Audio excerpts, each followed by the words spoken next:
I Hate the News is the weekly news bulletin from I Hate Politics podcast, a show about a human activity we love to hate. I am Sunil Dasgupta. It's March 24th, 2026. The Montgomery County Board of Education votes this week on Superintendent Taylor's regional program model that will reorganize the school district into 6 mini districts across which future attendance boundaries may not be changed. Some school communities are not happy. We have a report from John F. Kennedy High School in East County. What is prevailing wage and how does it matter for school construction? Because the Woodward High School project did not include a prevailing wage contract, the state will pay $35 million less for it. But the money is still available for other MCPS projects. In Frederick County, opponents of data centers report that they have gathered enough signatures for a ballot question that will shrink the land area the county council has allowed for data center construction. And more. Stay with us.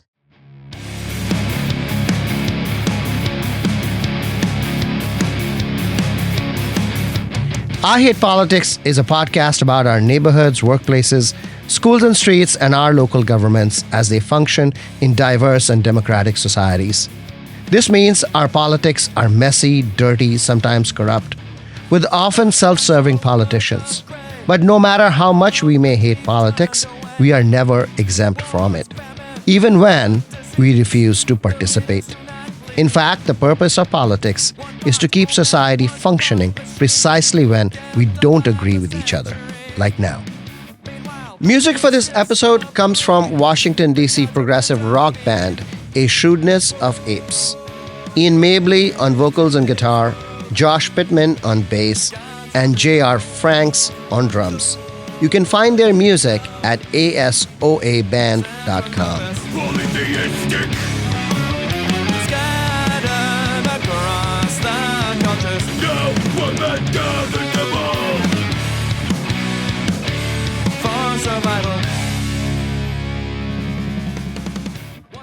We begin today with some talkback. Hi, Sunil. My name is Bruce Levin. I'm a resident of Bethesda, Maryland. I'm a local and regular listener to both your podcasts and really enjoy them and their analysis of local matters. I was glad to hear you playing Mark Elrich's justification for his real estate tax increases. However, I was very disappointed there was no analysis of those assertions and what I would say are false equivalent arguments about taxes in Virginia and Maryland, when in fact, yes, there might be parity for real estate taxes, but income taxes, which are a big part of the tax picture, are not comparable at all between the jurisdictions.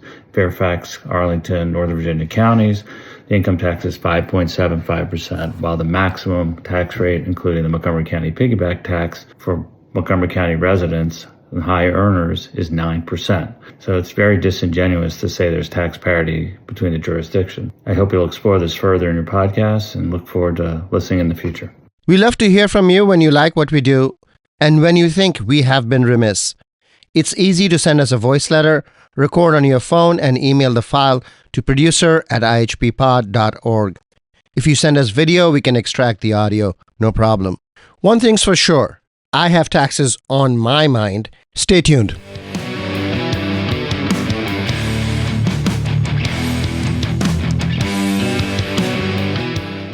It was crossover day in the Maryland General Assembly yesterday. If a bill introduced in one chamber has not been voted on and passed to the other chamber by midnight last night, they will now have to go through the Rules Committee, which says to sponsors that they should try it again next year. Only high-priority bills supported by the leadership tend to fast-track through the Rules Committee. Once bills cross over, the other chamber can pass, amend, or vote down a bill. If they amend, the first chamber gets it back, or they can have a joint session. With 20 days to the end of the Assembly session, this period is the busiest. We will have an update on the crossed over bills, hopefully this Friday. Stay tuned for that.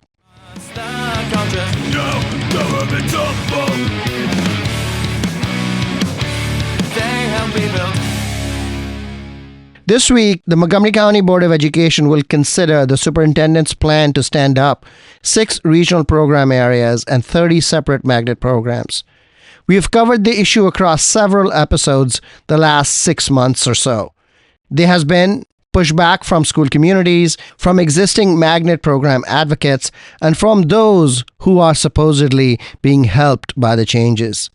Combined with attendance boundary changes, the regional program model potentially creates 6 mini districts within MCPS that will limit future boundary changes to remain within the proposed regions themselves, and raises the likelihood of concentrated pockets of poverty, something the school system has wanted to avoid in the past.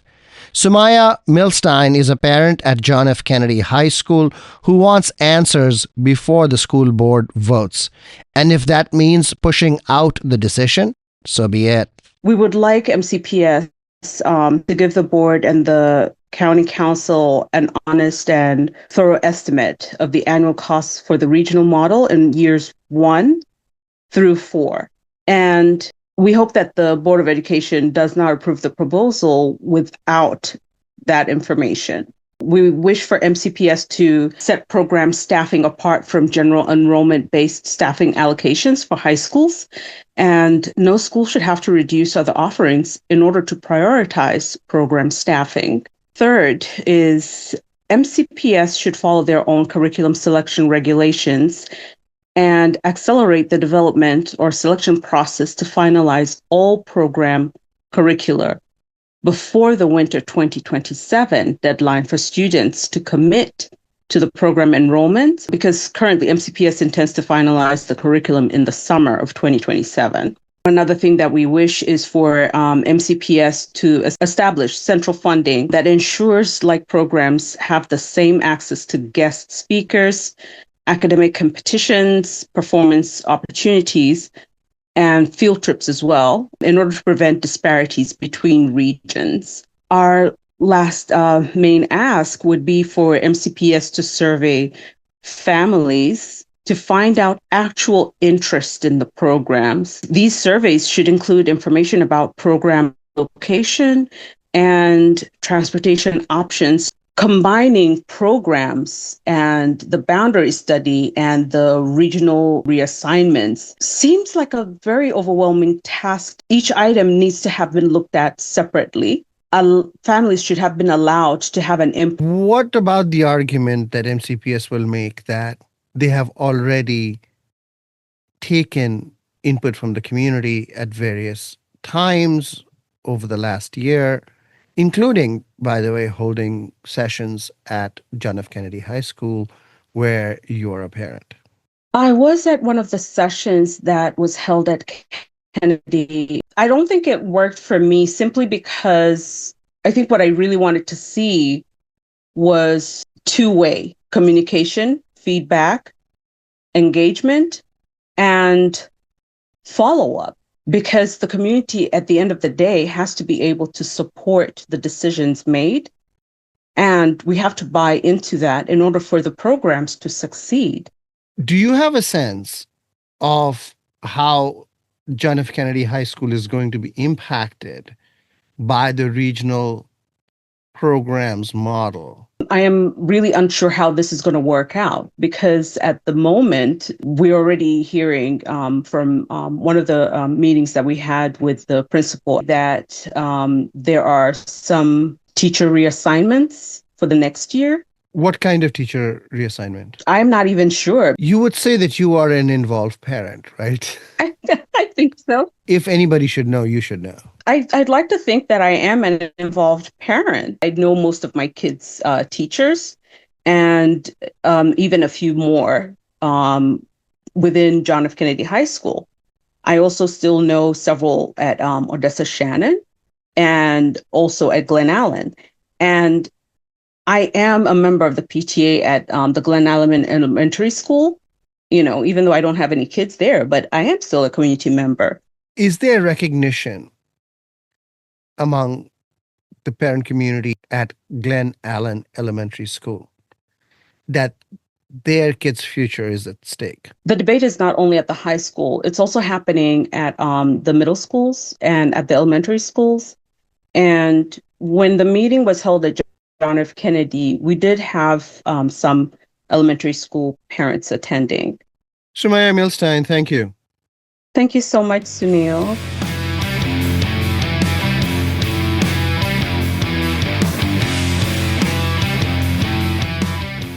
The debate over Montgomery County public school construction projects not paying prevailing wage and therefore losing state money to build schools is a puzzle. Consider this analysis of the Woodward High School project from the March 12th meeting of the Interagency Commission on School Construction, the Maryland agency tasked with determining state contribution to school district capital plans. This is Laura Smiles. The Montgomery County Public Schools Woodward High School Replacement Project was awarded a total of $78,597,000 in BTL funding as part of 3 previous IAC award actions. This award was based on the IAC's analysis of total eligible funding at state or state cost share for MCPS of 50%. Since the award, MCPS has notified the IAC that some of the contracts for the project, including their largest Phase 1 construction contract, were bid without prevailing wage. Pursuant to statute, a project must meet prevailing wage requirements at 25% or more. The funds for the project are state funds. We have received and reviewed all of the contract documentation for the project, and based upon our analysis of that information, we calculated a revised MSA based upon 24.99% of the total eligible project costs. As a result, we are recommending that the IAC reduce the MSA for the project and award a BTL funds to $43,139,642. Just to be clear, the Woodward High School project would have gotten $78 million, but will now get $43 million, which is $35 million less. Because the MCPS project contract did not specify the payment of prevailing wage. Prevailing wage is calculated as the hourly rate, benefits, and overtime paid to the majority of workers in a specific trade or occupation in a particular geographic region, mostly for public construction projects. MCPS has not followed prevailing wage practices because the wage rate in the county is high and adds to already high construction costs. Whether the additional wage bill would be greater than the extra state support if the school district followed prevailing wage is unclear, to me at least. MCPS will not lose the $35 million and instead can apply it to another project where it is paying prevailing wage.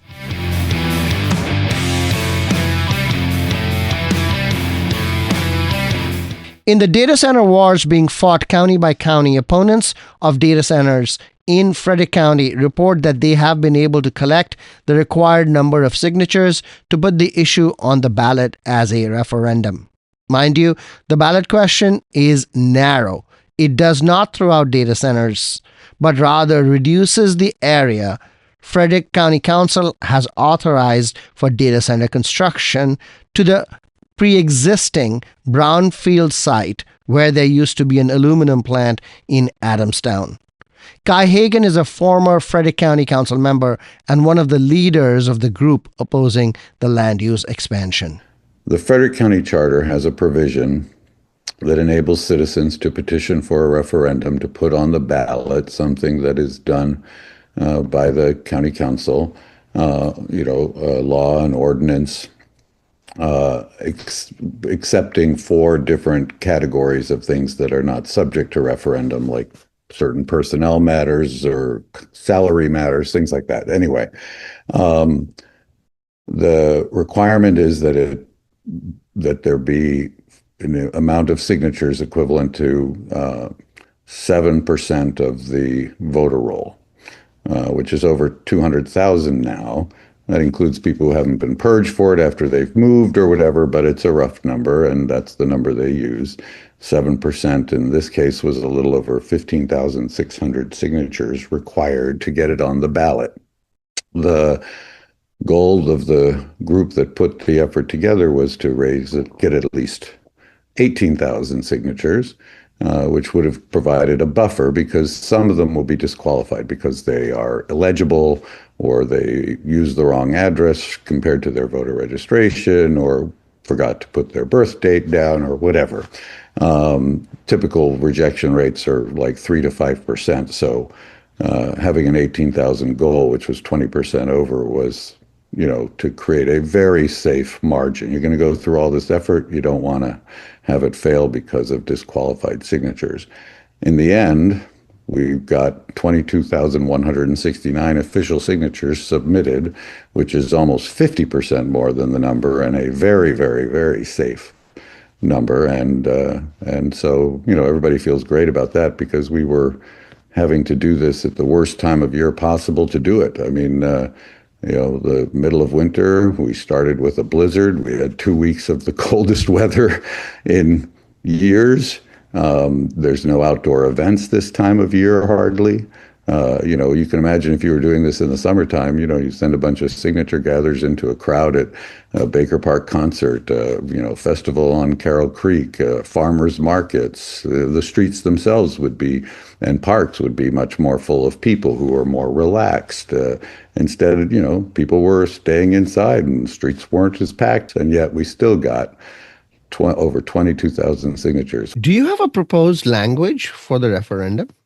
This is the first time since charter government started in 2014 that we've had a referendum effort. So I can't speak to exactly how it will be presented to voters on the ballot, perhaps a copy of the bill or a copy of the bill in the sample ballots that are sent, or something with maybe a pro-vote no statement and a don't vote no statement. I don't know. 22,000 people signed on without knowing what the language is. They knew what the bill was. Every petition had a copy of the bill on the back. County Executive Jessica Fitzwater and County Council President Brad Young wrote a letter to the election board asking these be verified. They asked that they be counted. I think they're feeling a lot of pressure on this issue before a single signature had even been gathered. The county attorney, who reports directly to the county executive, put out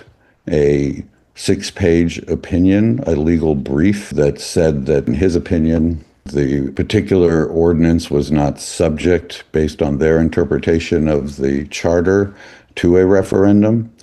The Board of Elections said that it's not something for them to determine at that point. If we gather the petition and the signatures are verified and there's a legitimate next step is to, put it on the ballot, that's when the Board of Elections would make a determination. The Board of Elections Director, Barbara Wagner, will make that determination. It may or may not be challenged in court by someone else. What is the significance of the county executive asking that the signatures be counted? There were concerns because of the legal brief that had been filed and because of some of the public comments that both Jessica and Brad have made that the county was going to fight back, and try to prevent this from being on the ballot in one way or another. The implication of count the signatures is that there are not enough valid signatures. Is that the case? There's no chance that there aren't enough valid signatures. If Frederick County Charter is anything like Montgomery County Charter, which I imagine that they are similar, the usual response from an administration or a sitting council to a hostile referendum or ballot question is to offer a competitive one. Are you thinking that might happen? No.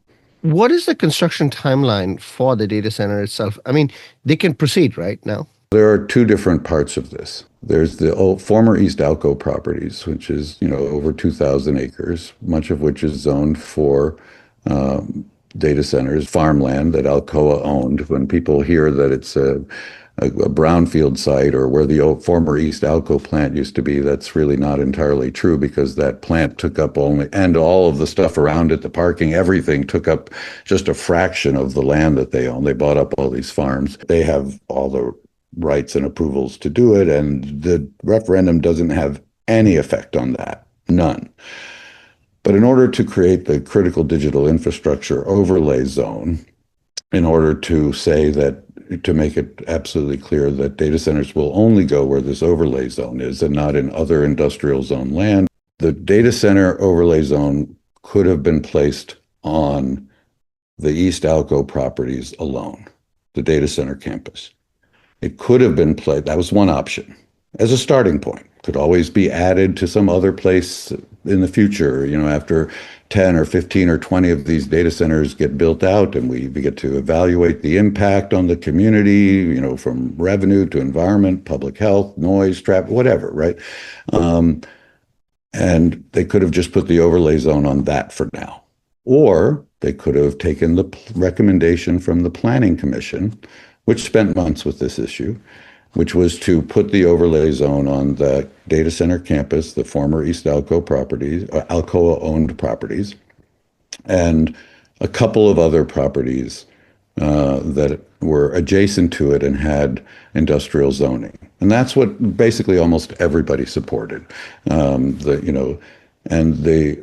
But the one that was pushed by Jessica Fitzwater's staff and supported by Brad Young and shepherded through the county council was to double the size of the area and add an additional 1,300 acres of the best farmland in Frederick County, 1,000 of which they had to take out of a long-established county priority preservation area. And that's what the referendum is all about. The referendum won't change anything about the data center being built on the former Alcoa properties. But the additional 1,300 acres of prime farmland and 1,000 acres from the ag reserve, that would be undone. Do you think that the county executive and the council president are going to tie the data center overlay zone to a special tax district? No, I haven't heard anything about that. There are continuing discussions about how to increase the community benefits from having data centers. How do you think the data center debate intersects with the housing debate? Yeah, there's overlap between people who are against rapid development of any kind and people who are concerned about data centers, but it's a very broader and different set of concerns. And the question is not, for example, whether or not where we were talking about putting in these data centers would otherwise be housing. It wouldn't be. The 1,000 acres in the ag reserve, for example, that were removed would stay in an ag reserve. It wouldn't become housing instead of data centers. When growth is not managed properly, people experience not only the benefits of growth, new jobs, increased tax revenues, more shopping options or whatever, they experience the challenges and problems associated with poorly planned growth. Kai Hagan, thank you. You're welcome.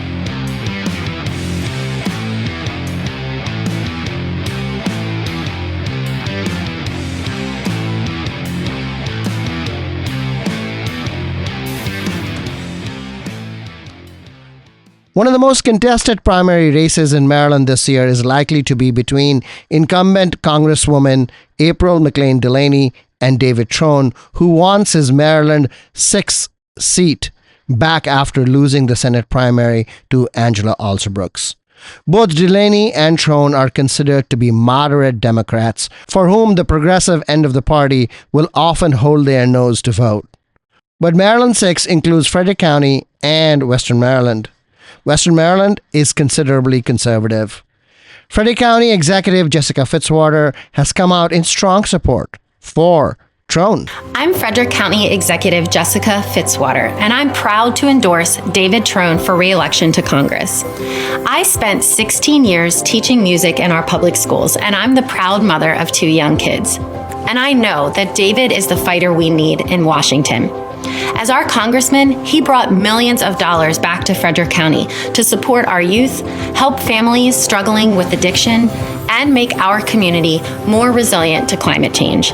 We need David back in Congress, fighting for us.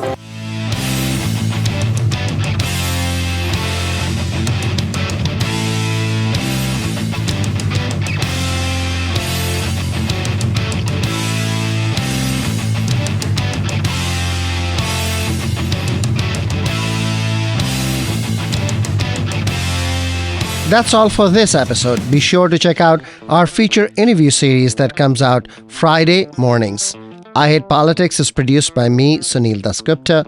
Music for this episode comes from Washington, D.C. progressive rock band A Shrewdness of Apes.